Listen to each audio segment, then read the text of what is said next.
Kejenuhan belajar merupakan masalah yang banyak dialami oleh para siswa selama pandemi COVID-19 ini. Dan hal ini akan mengakibatkan serius pada menurunnya motivasi belajar, timbulnya rasa malas yang berat, dan menurunnya prestasi belajar. Nah, jikalau kalian lelah, maka beristirahat. Jangan berhenti, karena setelah berhenti itu sulit untuk kembali. Nah, sebelum kita membahas kejenuhan belajar itu seperti apa, perlu kita tahu kalau kejenuhan adalah suatu kondisi mental di mana seseorang merasa dihinggapi kebosanan yang amat sangat setelah melakukan tugas rutin.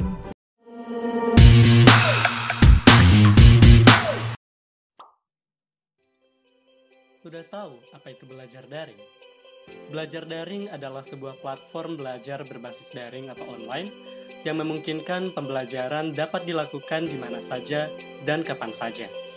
Pembelajaran di belajar daring disampaikan menggunakan perpaduan metode berbasis suara, PowerPoint, gambar, video, dan juga teks. Tujuan belajar daring yang pertama, menumbuhkan kemerdekaan belajar pada setiap orang untuk terus belajar di mana saja dan kapan saja dengan menembus dimensi ruang dan waktu.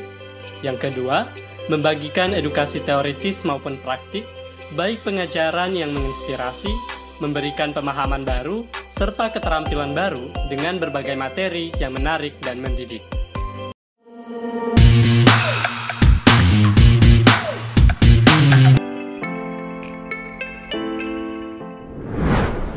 Berdasarkan laman metrotempo.co tentang dampak negatif dan positif yang ditimbulkan dari pembelajaran jarak jauh selama adanya wabah, para siswa harus mengikuti pembelajaran jarak jauh sejak 16 Maret 2020 karena wabah tersebut.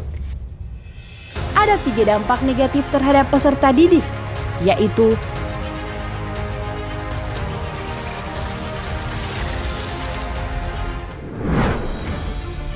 pertama, ancaman putus sekolah. Bagi orang tua siswa yang memiliki pendapatan ekonomi sangat rendah, maka berisiko terhadap anak mereka untuk putus sekolah demi membantu perekonomian keluarga.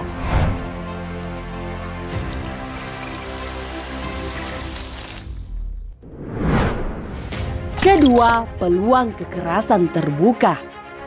Orang tua dalam mendidik anak mereka agar dapat menjadi generasi yang cerdas secara akalia dan spiritual di masa wabah ini, memungkinkan para orang tua mendidik dengan kekerasan.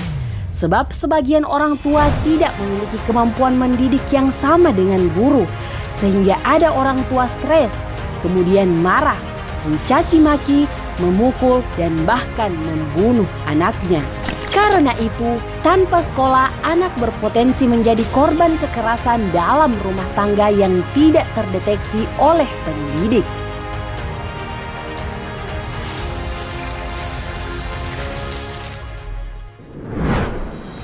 Ketiga, keterbatasan smartphone dan kuota internet. Latar belakang ekonomi peserta didik berbeda-beda. Bagi siswa yang mapan secara ekonomi dan tinggal di kota, maka tidak menjadi masalah. Tapi mereka yang tinggal di pedalaman yang tidak terjangkau jaringan internet menjadi problem untuk belajar melalui online. Kemudian bagi siswa yang dapat mengakses internet, tapi pendapatan orang tua hanya dapat memenuhi kebutuhan sehari-hari keluarga dan tidak cukup untuk membeli smartphone, maka hal tersebut berdampak negatif terhadap peserta didik karena mereka tidak dapat mengikuti kegiatan pembelajaran.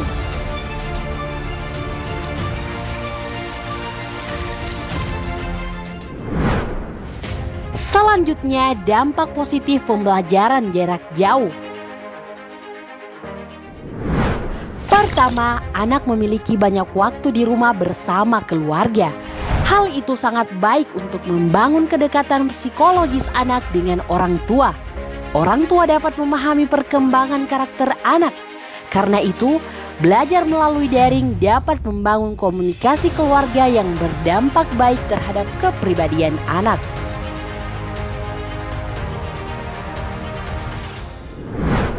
Kedua, materi dapat diakses oleh peserta didik dimanapun dan kapanpun. Melalui pembelajaran daring, para siswa dapat membuka materi dengan mudah sebab didukung oleh teknologi smartphone. Ketiga, anak dapat melakukan pembelajaran atau membaca materi dengan santai, seperti sambil mendengar musik, duduk santai di ruang tamu, atau di teras rumah. Belajar dengan melakukan kegiatan santai dapat membuat rileks dalam belajar dan juga mengurangi kejenuhan sehingga materi pembelajaran dapat mudah dimengerti.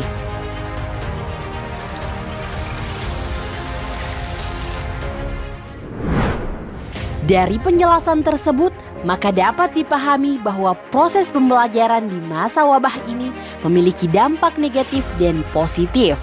Karena itu, orang tua sebagai pendidik yang utama jangan memaksakan generasinya untuk mencapai target atau nilai yang melampaui kemampuannya. Tapi orang tua harus peduli terhadap proses belajar anak. Setiap usaha anak selalu mendapatkan apresiasi dari orang tua, apapun hasilnya. Jika anak mendapat nilai kognitif rendah, maka orang tua akan memberikan semangat seperti, "Ayo, besok pasti kamu bisa. Coba lagi, dan jangan putus asa." Mengutip pendapat Munik Khatib, setiap anak yang dilahirkan dari rahim ibunya, bagaimanapun kondisinya, dia adalah karya agung Tuhannya. Sebab Allah tidak pernah membuat produk-produk gagal. Hanya kesabaran orang tualah yang diuji. Nah, penyebab kejenuhan belajar daring yang kita analisis dari hasil evaluasi teman-teman yang sudah isi itu ada 5. Penggunaan metode belajar yang monoton, kesulitan kalian dalam memahami materi dan tugas dari guru, juga selanjutnya ada intensitas belajar daring yang singkat, kurangnya peran pendampingan orang tua di rumah, juga bosan dengan situasi dan kondisi yang memaksa harus di rumah saja. Nah, berikut ada kendala belajar daring. Yang pertama adalah kuota internet kalian itu terbatas. Nah, ini yang menjadi penyebab utamanya. Akhirnya teman-teman selalu mengeluh untuk mengunduh materi, mengirim tuh menumpuk, sementara kuota internetnya terbatas. Atau yang paling sering hanya punya kuota chatting WA saja. Nah, selanjutnya ada juga minimnya penjelasan dari guru, apalagi untuk mata pelajaran tertentu yang sebenarnya seringkali butuh penjelasan yang berulang-ulang supaya kalian paham. Nah, selanjutnya ada juga kesulitan siswa dalam memahami materi dan mengerjakan tugas daring. Untuk mata pelajaran tertentu yang tadi Ibu sudah bilang itu memiliki penjelasan yang berulang-ulang dan membutuhkan penjelasan berulang-ulang, dan kalian karena penjelasan ini kurang komprehensif, sulit untuk mengerjakan tugasnya. Nah, kemudian minim tanggung jawab siswa ini untuk mengerjakan tugas daring seringkali dikeluhkan oleh para guru. Banyak yang tidak mengumpulkan, bahkan telat juga banyak. Nah, karena ya terbatasnya kuota. Maka selanjutnya bagaimana sih kita mengatasi kejenuhan belajar daring di rumah? Nah, ada 5. Pertama, beristirahat ketika lelah, mengatur jadwal belajar supaya lebih efektif. Kemudian menata lingkungan atau suasana belajar di rumah, saling memberikan motivasi belajar antar teman, antar anggota keluarga. Juga selalu membulatkan tekad untuk semangat belajar. Nah, ini paling penting karena tidak ada niat yang baik, ya belajar jadi hancur deh ya, kacau semua jadwalnya. Nah, ini ada beberapa penjelasan yang bisa kalian baca khusus untuk mengatasi kejenuhan belajar daring di rumah. Nah, beristirahat ketika lelah dan gizi yang cukup ya. Kemudian ada juga, nah di nomor yang lainnya, menata lingkungan suasana belajar. Nah, coba sekali-kali dirubah warna spraynya, minimal warna spray, dan selalu membulatkan tekad saat belajar. Nah, ada juga beberapa cara yang mungkin bisa membangkitkan mood belajar kalian yang bisa kalian baca di sini. Nah, selanjutnya jika teman-teman merasakan kebosanan, selalu ingat tujuan kalian belajar, tujuan kalian tetap sekolah daring ini apa? Nah, karena kita ingin tetap sukses sampai akhir.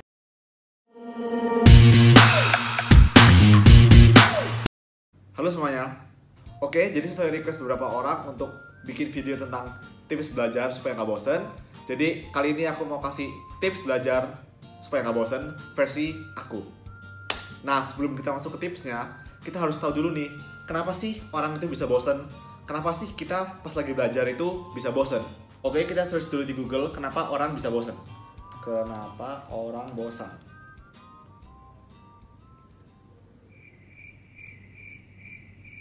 Alaman internetnya. Ya adalah. Jadi kalau menurut aku sendiri, kenapa kita bisa bosan itu karena kita melakukan hal yang sama secara terus-menerus dalam jangka waktu yang panjang gitu. Dan mungkin berhari-hari. Jadi misalnya hari ini buku belajar 3 jam terus-menerus gitu. Terus-menerus, terus besokannya belajar lagi 3 jam terus-menerus di tempat yang sama, dari buku yang sama juga. Dan lama-lama bosen, lama-lama jenuh gitu ya. Itu menurut aku. Nah, jadi setelah tahu alasannya atau mengapa kita bisa bosen, kita bisa mikir solusinya terhadap itu. Dan kali ini aku mau kasih tipsnya, versi aku. Oke, tips pertama dari aku adalah belajar dengan metode 50-10. Apa itu? Jadi pas aku datang ke Jepang, itu adalah metode yang dipakai di sekolah. Jadi belajar itu dalam 1 jam adalah 50 menit belajar, fokus, belajar, dan 10 menit istirahat. Nah, istirahat itu bisa ngomong, bisa tidur, bisa main HP. Jadi selama 50 menit fokus itu, kita benar-benar masuk gitu ya. Benar-benar belajar gitu. Terus 10 menit istirahat itu, kayak kita refresh gitu. Jadi benar-benar refresh, dan berikutnya belajar lagi. Pas belajar lagi itu, karena kita refresh 10 menit itu, nggak cuma otak kita yang relax, tapi mood kita juga jadi enak. Moodnya nggak bosen gitu. Dan ini bagus untuk kalian. Kenapa? Karena kalian kalau dipaksakan belajar 3 jam pun nggak ada yang masuk otak kalian, sama aja bohong. Jadi mending 50 menit, habis itu istirahat 10 menit, terus belajar lagi 50 menit, terus 10 menit istirahat lagi, 50 menit, 10 menit istirahat lagi. Itu bisa sampai 3 kali, 4 kali gitu, terserah kalian. Oke, tips yang kedua adalah kalau sebelum belajar, pastikan buat target belajar. Jadi target belajar itu bukan berupa berapa menit belajarnya, tapi berapa soal yang aku mau kerjakan atau berapa jauh aku mau belajar gitu. Kalau aku misalnya nih ya, aku lihat dulu buku-bukunya, terus misalnya ini latihan soal ya, kayak aku pingin kerjain soal gitu. Terus ini ada 30 soal, jadi aku mikir, oke, 30 soal aku harus kerjain. Jadi targetnya adalah 30 soal. Nah, nggak tahu berapa menit belajarnya.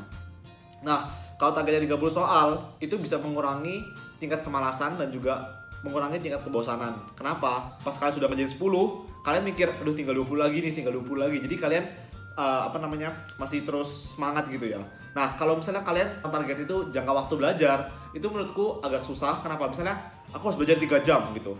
Terus kalian sudah belajar 1 jam, kalian mikirnya, aduh masih 2 jam lagi ya gitu. Kalau misalnya ngerjain soal itu lebih, buat aku masih lebih enak gitu loh. Jadi kayak, waduh tinggal 20 soal lagi nih gitu misalnya. Nah, pas kalian buat target, pastikan kalau target itu adalah hal yang benar-benar kalian mau capai, dan juga target itu bisa kalian capai. Nah, kalau kalian buat target, terus kalian belajar dan kalian memenuhi target itu, pasti ada perasaan seneng dong, kayak bangga dengan diri sendiri karena kalian bisa mencapai target yang kalian buat untuk diri sendiri gitu kan. Setelah kalian mencapai target itu, rasanya kalian tuh punya semangat lagi untuk belajar lagi gitu besokannya, atau setelah itu juga bisa gitu. Jadi kayak misalnya aku nih buat 30 soal ya, 30 soal, terus udah bisa nih 30 soal dan jamnya masih ada. Jadi aku kayak lebih termotivasi untuk belajar lebih gitu loh. Tips ketiga adalah setelah kalian buat target, kalian bisa kasih reward atau punishment buat diri kalian kalau kalian mencapai atau nggak mencapai target tersebut. Jadi misalnya kalian bisa mencapai target tersebut, kalian misalnya bilang, oke, aku boleh main game 1 jam gitu misalnya. Kalau kalian mencapai. Tapi kalau kalian nggak mencapai target tersebut, kalian kasih punishment ke sendiri, aku nggak boleh main hari ini, gitu misalnya ya. Jadi benar-benar target itu menjadi motivasi kalian dan juga membuat kalian bisa menang atau bisa melawan rasa bosan itu. Karena sejatinya semua orang itu mau menang, semua orang itu mau mencapai target yang telah mereka buat. Jadi pasti kalian termotivasi gitu dan kalian nggak akan merasa bosan. Oke, tips keempat adalah jangan belajar dari satu sumber aja. Jadi misalnya sumber itu yang aku maksud itu adalah media gitu ya. Jadi misalnya buku doang nih. Nah, kalau aku belajar dari buku doang bosen gini. Apalagi bukunya sama terus. Kalian bisa beli buku baru atau cari buku baru yang lain, mungkin dengan style yang berbeda, jadi kita nggak bosen. Itu pertama. Atau enggak kalian ganti medianya, bukan buku lagi, tapi misalnya kalian belajar dari HP. Nah, belajar dari HP kayak gimana? Misalnya nih ada OA Q&A ya, jadi kayak dia kasih soal-soal gitu. Nah, kalian bisa belajar dari situ, kalian kerjain soal, kalian bisa diskusi sama teman-teman kalian gitu misalnya. Terus yang lain misalnya kalian belajar dari YouTube. Kalau aku sendiri aku suka belajar dari YouTube gitu ya. Jadi aku search materinya dari YouTube, terus aku belajar dari situ. Nah, dengan mengganti media yang baru, kalian akan belajar lebih menyenangkan dan juga nggak bosen. Karena kalau kalian mikir, aduh harus dari buku lagi gitu, itu akan membosankan dan kalian nggak akan niat belajar. Tapi kalau kalian misalnya belajar dari YouTube, belajar dari Facebook juga, atau belajar dari Line, dari Q&A itu, ya kalian bisa lebih mantap kan. Nah, tips kelima, selain menemukan media belajar baru, adalah kalian harus menemukan suasana belajar yang baru. Misalnya, kalian bosan nih belajar di dalam ruangan atau belajar di dalam rumah. Kalau aku dulu ya pas belajar itu, aku sering bawa bukuku ke mall. Jadi kalau sama papa mama, kakak gitu lagi ke mall jalan-jalan, aku bawa bukuku. Aku bawa buku, terus aku belajar di mobil gitu, Terus pas di mallnya kayak sudah jalan-jalan gitu, misalnya mama lagi belanja atau papa lagi pergi kemana gitu, aku ke kafe gitu. Jadi aku ke kafe, aku belajar gitu. Jadi suasananya beda, mood kita juga jadi beda gitu, dan belajarnya jadi lebih enak gitu. Jadi kayak terasa nggak belajar gitu loh. Maksudnya bener-bener suasananya baru, jadi bener-bener nggak bosan sama sekali gitu. Oke, berikutnya tips ke-6 adalah cari komunitas belajar. Nah, kalau kita belajar sendirian doang, kadang-kadang kan kita bosen nih ya, cuma kayak kerjain soal, nggak bisa ngomong, nggak bisa dengar orang lain ngomong gitu ya. Jadi kayak kayak bosen gitu kan. Nah, dengan kalian ikut komunitas belajar, nggak harus les ya. Jadi kayak misalnya kalian belajar sama teman-teman kalian bareng-bareng gitu ya, bisa lebih senang dalam belajar. Tapi ingat, kalau kalian belajar sama teman kalian harus fokus belajar juga. Maksudnya jangan jadi fokus ngomong sama teman gitu. Nah, biasanya kalau aku juga di sini aku cari komunitas belajar, dan itu membuat aku termotivasi. Kenapa? Karena pas aku belajar nih ya, terus kayak temanku itu masih belajar, aku pengen berhenti, itu rasanya nggak enak gitu. Kayak dia masih belajar, kok aku udah berhenti ya, nggak enak. Jadi aku terus lanjutin gitu. Jadi benar-benar grup belajar itu bisa memotivasi kalian dan juga bisa membuat kalian nggak bosan dalam belajar. Oke, jadi tips ke-7, tips terakhir yang gak kalah penting dari semuanya adalah berdoa sebelum belajar. Kenapa? Karena dengan kita berdoa sebelum belajar, kita memohon pada Tuhan supaya kita bisa belajar dengan baik, belajar supaya gak bosen, dan belajar dengan efektif. Oke, jadi sekian tips dari aku. Kalau kalian punya tips versi kalian bisa komen di bawah. Siapa tahu itu berguna buat orang yang nonton video ini dan membaca komen kalian. Sampai jumpa di video berikutnya. Bye-bye. Selama pandemi ini, pemerintah menganjurkan melakukan belajar mandiri di rumah. Hal tersebut dilakukan untuk mengurangi penyebaran virus COVID-19. Menghadapi kondisi seperti itu, tidak sedikit dari kalian yang merasa bosan dan jenuh dalam belajar. Oke, apa saja yang dapat kalian lakukan untuk meningkatkan motivasi belajar? Dengan menentukan cita-cita, kalian dapat memperkuat semangat belajar dan memilih cara belajar yang tepat buat kamu. Hukuman dan hadiah yang ditentukan untuk dirimu sendiri akan meningkatkan keinginan kamu untuk belajar. Pada akhirnya, keinginan belajar lama-kelamaan akan berubah menjadi kebutuhan untuk belajar. Hukuman yang kamu tentukan harus dapat kamu lakukan. Misalnya, jika kamu tidak belajar, kamu tidak akan main game, tidak akan main gadget, dan tidak akan menonton TV. Seperti halnya hukuman, hadiah yang kamu tentukan harus dapat menambah semangat kamu untuk belajar. Misalnya, jika kamu sudah belajar, kamu boleh main game, kamu boleh main gadget, dan boleh menonton TV. Dengan mengukur kemampuan belajar, kamu dapat menyesuaikan cara belajar serta durasi yang tepat buat kamu, sehingga ketika kamu belajar tidak akan mudah bosan dan kehilangan semangat. Sebelum belajar, pastikan kondisi fisik dalam keadaan prima dengan selalu menjaga kesehatan, rutin berolahraga, makan teratur, cukup istirahat, dan jangan begadang adalah hal yang dapat kamu lakukan untuk menjaga kesehatan. Ketika belajar, pastikan kita sedang tidak dalam keadaan marah atau perasaan sedang tidak nyaman. Belajar dalam keadaan terpaksa juga akan membuat belajar terasa melelahkan dan membosankan. Sebelum belajar, siapkan dulu lingkungan belajar yang nyaman. Bersihkan tempat belajar sebelum mulai belajar, dan pastikan belajar di tempat yang tidak banyak gangguan. Setiap orang memiliki kondisi yang dapat berubah karena proses berinteraksi dengan lingkungan. Di antaranya adalah perhatian, ingatan, dan kemampuan berpikir. Kondisi-kondisi tersebut sangat penting dalam meningkatkan kemampuan dan motivasi belajar. Dalam kondisi pandemi ini, untuk meningkatkan kemampuan tersebut, kamu bisa meminta pendampingan orang tua dalam belajar atau berdiskusi dengan teman melalui daring. Begitulah penjelasan tips meningkatkan motivasi belajar. Apakah kalian sudah memahaminya? Sekarang, yang harus kalian lakukan untuk meningkatkan motivasi belajar adalah merencanakan tujuan belajar, menyiapkan diri sebaik mungkin sebelum belajar, menghindari gangguan dalam belajar, sering berinteraksi dengan hal-hal positif untuk membentuk pengalaman yang berguna. Baiklah, kami yakin setelah melihat tayangan ini, kalian pasti sudah mengerti langkah apa yang harus kalian lakukan untuk meningkatkan motivasi belajar.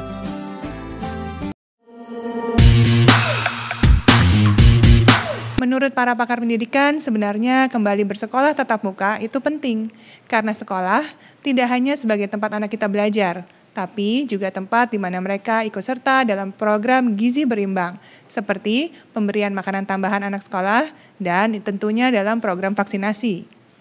Menurut riset, semakin lama seorang tidak bersekolah langsung, semakin kecil kemungkinannya akan kembali ke sekolah. Namun, dia berpendapat, keselamatan dan kesehatan anak adalah hal yang paling utama.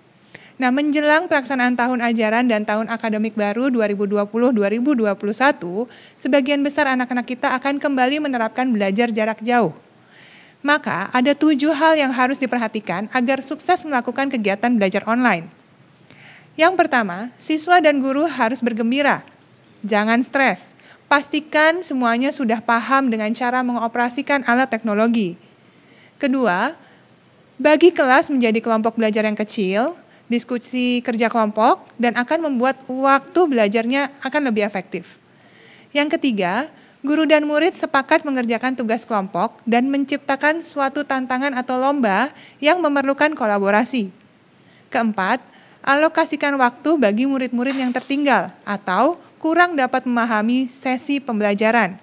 Pastikan semua murid sudah hampir sama pemahaman terhadap subjek yang diajarkan. Kelima, fokus dan kuatkan pada subjek pelajaran yang dapat ikut membantu kemampuan para murid untuk bisa sukses di pelajaran manapun, seperti misalnya bahasa dan sains. Keenam, amati, tiru, modifikasi, dan lihat cara guru lain belajar, dan yang pastinya yang bagus itu yang menjadi contoh. Tanya tips dan triknya, lalu adopsi di kelas masing-masing.